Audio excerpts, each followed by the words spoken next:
تاریخ ہمیں بتاتی ہے کہ محسن امت حضرت خدیجہ الکبریٰ رضی اللہ تعالی عنہا بھی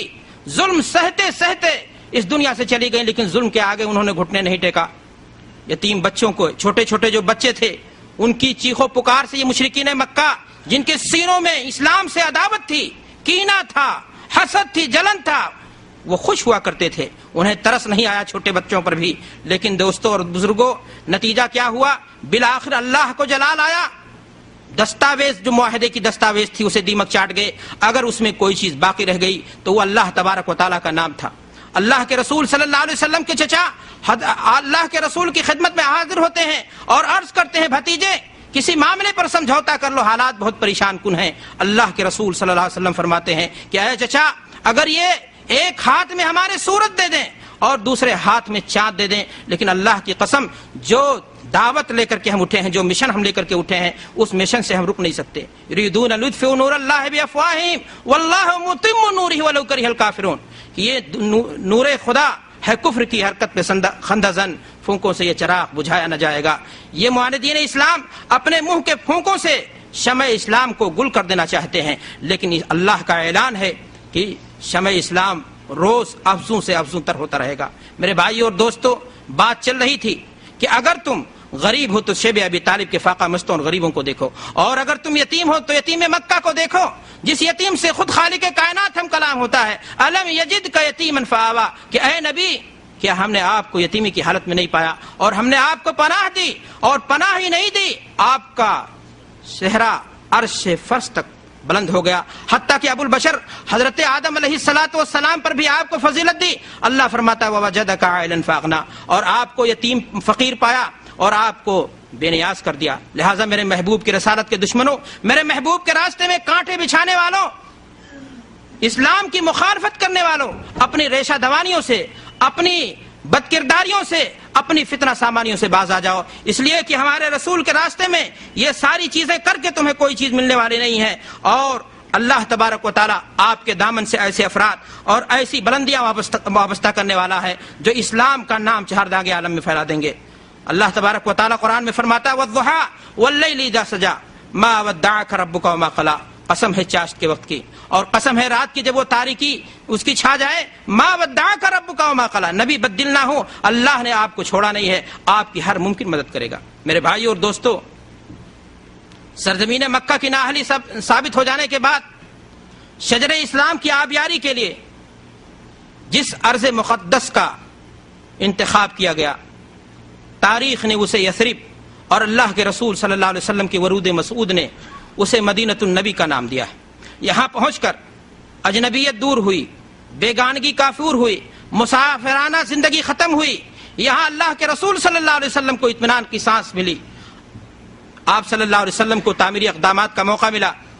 آپ صلی اللہ علیہ وسلم نے یہودی ساہوکاروں کے ظلم و استبداد سے مسلمانوں کو نجات دلائی، سیاسی معاہدے ہوئے، قراردادیں پاس ہوئی، اس مسجد کی تعمیر کی گئی جس مسجد کے بارے میں قرآن مجید نے فرمایا ہے لَمَسْجِدٌ أُسِّسَ بُنْيَانُهُ عَلَى التَّقْوَىٰ، مسجد نبوی کی تعمیر ہوئی۔ یہ ساری چیزیں میرے بھائیوں اطمینان کی فضا میں بظاہر ہو رہی تھیں، لیکن ابھی دشمنوں نے اطمینان کی سانس نہ لی تھی۔ ظالم کہیں بھی ہوتا ہے تو اپنے مد مقابل کو سانس نہیں لینے دیتا۔ مکہ کے یہ مشرک مسلمانوں کو مکہ سے ہجرت کرنے پر مجبور کر دینے کے باوجود بھی چین سے نہیں بیٹھے، وہ چڑھائے، مدینہ پر چڑھائے، چنانچہ پہلی لڑائی ہوئی اور اسلام اور کفر کا سب سے پہلا واقعہ پیش آیا۔ تاریخ ہمیں بتاتی ہے کہ آن کی آن میں کفر حق سے ٹکرا کر کے پاش پاش ہو گیا۔ اسلام کی مخالفت میں پیش رہنے والے عتبہ اور شیبہ 70 صنادید قریش موت کے گھاٹ اتار دیے گئے اور آن کی آن میں مسلمانوں کو غلبہ ہو گیا۔ میرے بھائی اور دوستو، یہیں سے اللہ کے رسول صلی اللہ علیہ وسلم نے مختلف بادشاہوں کے نام اسلام کا پیغام روانہ کیا، قیصر و کسریٰ کے بادشاہان کو اسلام کی دعوت پیش کری۔ یہیں سے اللہ کے رسول صلی اللہ علیہ وسلم نے حنین کی جنگ لڑی اور اسی دور میں جنگ تبوک کے لیے صبر آزما پیش قدمی ہوئی۔ غزوہ خندق کے موقع پر اللہ کے رسول صلی اللہ علیہ وسلم خندق کھود رہے ہیں، مشرکین مکہ نے اسلام کو، مسلمانوں کو بیخ بن سے اکھاڑ پھینکنے کے لیے پوری کوششیں کر لی ہیں، لیکن ایسے موقع پر اللہ کے رسول صلی اللہ علیہ وسلم نے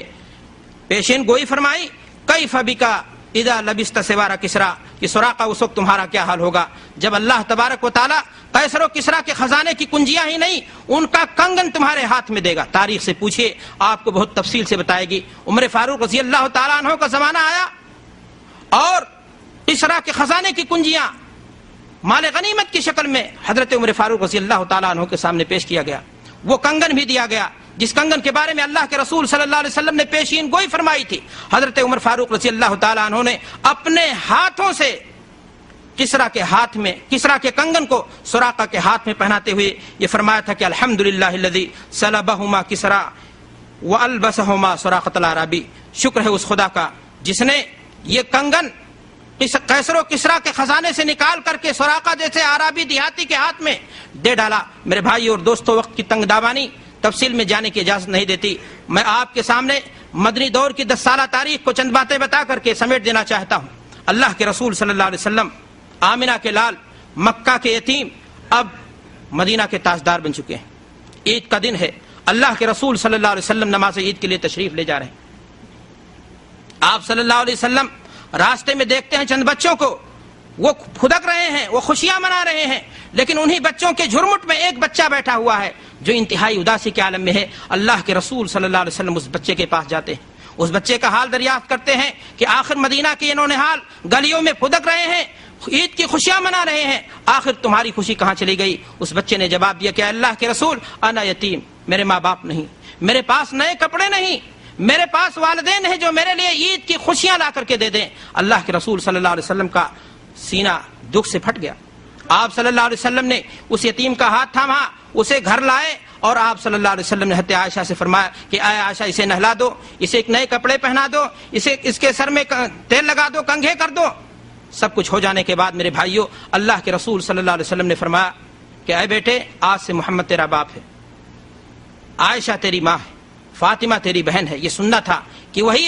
یتیم بچہ مدینہ کی گلیوں میں جو ابھی کچھ پہلے مایوسی کے عالم میں بیٹھا تھا, وہ نعرے لگاتا پھرتا ہے کہ کون ہے جو میرے باپ سے اپنے باپ کا مقابلہ کرے, کون ہے جو میری ماں سے اپنی ماں کا مقابلہ کرے, کون ہے جو میری بہن سے اپنی بہن کا مقابلہ کرے. سچ ہے میرے بھائیوں, اللہ کے رسول صلی اللہ علیہ وسلم نے یتیموں کے ہاتھ پر شفقت پھیری, غریبوں کا خیال کیا, بے کسوں اور بے سہارا لوگوں کا آپ سہارا بنے. لیکن افسوس کی بات ہے آج مسلمان, بہت سارے مسلمان بھائی جو باہر رہ کر کے نہیں, خود ہندوستان میں مختلف تجارت کے ذریعہ, بہت اپنے ملکوں میں پاکستان کے اندر بہت سی تجارت کے ذریعہ اچھا خاصا پیسہ کما لیتے ہیں, اور پیسہ کمانے کے بعد اپنے گھروں میں کتے اور بلی پالتے ہیں. سگے غریب بھائی کا بچہ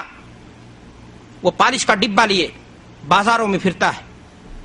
اپنی کمائی کو, گاڑھی کمائی کو سینما بینی کے جا کر کے حوالے کر دیتا ہے.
تاریخ ہمیں بتاتی ہے کہ محسن امت حضرت خدیجۃ الکبریٰ رضی اللہ تعالی عنہا بھی ظلم سہتے سہتے اس دنیا سے چلی گئی، لیکن ظلم کے آگے انہوں نے گھٹنے نہیں ٹیکا۔ یتیم بچوں کو، چھوٹے چھوٹے جو بچے تھے، ان کی چیخو پکار سے یہ مشرکین مکہ جن کے سینوں میں اسلام سے عداوت تھی، کینہ تھا، حسد تھی، جلن تھا، وہ خوش ہوا کرتے تھے، انہیں ترس نہیں آیا چھوٹے بچوں پر بھی۔ لیکن دوستوں اور بزرگوں، نتیجہ کیا ہوا؟ بالآخر اللہ کو جلال آیا، دستاویز جو معاہدے کی دستاویز تھی اسے دیمک چاٹ گئے۔ اگر اس میں کوئی چیز باقی رہ گئی تو وہ اللہ تبارک و تعالیٰ کا نام تھا۔ اللہ کے رسول صلی اللہ علیہ وسلم کے چچا اللہ کے رسول کی خدمت میں حاضر ہوتے ہیں اور عرض کرتے ہیں، بھتیجے کسی معاملے پر سمجھوتا کر لو، حالات بہت پریشان کن ہیں۔ اللہ کے رسول صلی اللہ علیہ وسلم فرماتے ہیں کہ اے چچا، اگر یہ ایک ہاتھ میں ہمارے سورت دے دیں اور دوسرے ہاتھ میں چاند دے دیں، لیکن اللہ کی قسم جو دعوت لے کر کے ہم اٹھے ہیں، جو مشن ہم لے کر کے اٹھے ہیں، اس مشن سے ہم رک نہیں سکتے۔ یریدون لیطفئوا نور اللہ بافواہہم واللہ متم نورہ ولو کرہ الکافرون، کہ یہ نور خدا ہے کفر کی حرکت پہ خندہ زن، پھونکوں سے یہ چراغ بجھایا نہ جائے گا۔ یہ معاندین اسلام اپنے منہ کے پھونکوں سے شمع اسلام کو گل کر دینا چاہتے ہیں، لیکن اللہ کا اعلان ہے کہ شمع اسلام روز افزوں سے افزوں تر ہوتا رہے گا۔ میرے بھائی اور دوستو، بات چل رہی تھی کہ اگر تم غریب ہو تو شیب ابی طالب کے فاقہ مستوں اور غریبوں کو دیکھو، اور اگر تم یتیم ہو تو یتیم مکہ کو دیکھو، جس یتیم سے خود خالق کائنات ہم کلام ہوتا ہے، الم یجدک یتیما فآویٰ، کہ اے نبی کیا ہم نے آپ کو یتیمی کی حالت میں نہیں پایا اور ہم نے آپ کو پناہ دی، اور پناہ ہی نہیں دی، آپ کا صحرا عرش فرش تک بلند ہو گیا، حتیٰ کہ ابو البشر حضرت آدم علیہ السلام پر بھی آپ کو فضیلت دی۔ اللہ فرماتا ہے ووجدک عائلا فاغنی، اور آپ کو یتیم فقیر پایا اور آپ کو بے نیاز کر دیا۔ لہٰذا میرے محبوب کی رسالت کے دشمنوں، میرے محبوب کے راستے میں کانٹے بچھانے والوں، اسلام کی مخالفت کرنے والوں، اپنی ریشہ دوانیوں سے، اپنی بد کرداریوں سے، اپنی فتنہ سامانیوں سے باز آ جاؤ، اس لیے کہ ہمارے رسول کے راستے میں یہ ساری چیزیں کر کے تمہیں کوئی چیز ملنے والی نہیں ہے۔ اور اللہ تبارک و تعالیٰ آپ کے دامن سے ایسے افراد اور ایسی بلندیاں وابستہ کرنے والا ہے جو اسلام کا نام چہار داغ عالم میں پھیلا دیں گے۔ اللہ تبارک و تعالیٰ قرآن میں فرماتا ہے وَالضُّحَىٰ وَاللَّيْلِ إِذَا سَجَىٰ مَا وَدَّعَكَ رَبُّكَ وَمَا قَلَىٰ، قسم ہے چاشت کے وقت کی، اور قسم ہے رات کی جب وہ تاریکی اس کی چھا جائے، ما ودعک ربک وما قلی، نبی بدل نہ ہو، اللہ نے آپ کو چھوڑا نہیں ہے، آپ کی ہر ممکن مدد کرے گا۔ میرے بھائی اور دوستو، سرزمین مکہ کی نااہلی ثابت ہو جانے کے بعد شجر اسلام کی آبیاری کے لیے جس ارض مقدس کا انتخاب کیا گیا، تاریخ نے اسے یثرب اور اللہ کے رسول صلی اللہ علیہ وسلم کی ورود مسعود نے اسے مدینۃ النبی کا نام دیا ہے۔ یہاں پہنچ کر اجنبیت دور ہوئی، بیگانگی کافور ہوئی، مسافرانہ زندگی ختم ہوئی، یہاں اللہ کے رسول صلی اللہ علیہ وسلم کو اطمینان کی سانس ملی، آپ صلی اللہ علیہ وسلم کو تعمیری اقدامات کا موقع ملا، آپ صلی اللہ علیہ وسلم نے یہودی ساہوکاروں کے ظلم و استبداد سے مسلمانوں کو نجات دلائی، سیاسی معاہدے ہوئے، قراردادیں پاس ہوئی، اس مسجد کی تعمیر کی گئی جس مسجد کے بارے میں قرآن مجید نے فرمایا ہے لَمَسْجِدٌ أُسِّسَ بُنْيَانُهُ عَلَى التَّقْوَىٰ، مسجد نبوی کی تعمیر ہوئی۔ یہ ساری چیزیں میرے بھائیوں اطمینان کی فضا میں بظاہر ہو رہی تھیں، لیکن ابھی دشمنوں نے اطمینان کی سانس نہ لی تھی۔ ظالم کہیں بھی ہوتا ہے تو اپنے مد مقابل کو سانس نہیں لینے دیتا۔ مکہ کے یہ مشرک مسلمانوں کو مکہ سے ہجرت کرنے پر مجبور کر دینے کے باوجود بھی چین سے نہیں بیٹھے، وہ چڑھائے، مدینہ پر چڑھائے، چنانچہ پہلی لڑائی ہوئی اور اسلام اور کفر کا سب سے پہلا واقعہ پیش آیا۔ تاریخ ہمیں بتاتی ہے کہ آن کی آن میں کفر حق سے ٹکرا کر کے پاش پاش ہو گیا۔ اسلام کی مخالفت میں پیش رہنے والے عتبہ اور شیبہ 70 صنادید قریش موت کے گھاٹ اتار دیے گئے اور آن کی آن میں مسلمانوں کو غلبہ ہو گیا۔ میرے بھائی اور دوستو، یہیں سے اللہ کے رسول صلی اللہ علیہ وسلم نے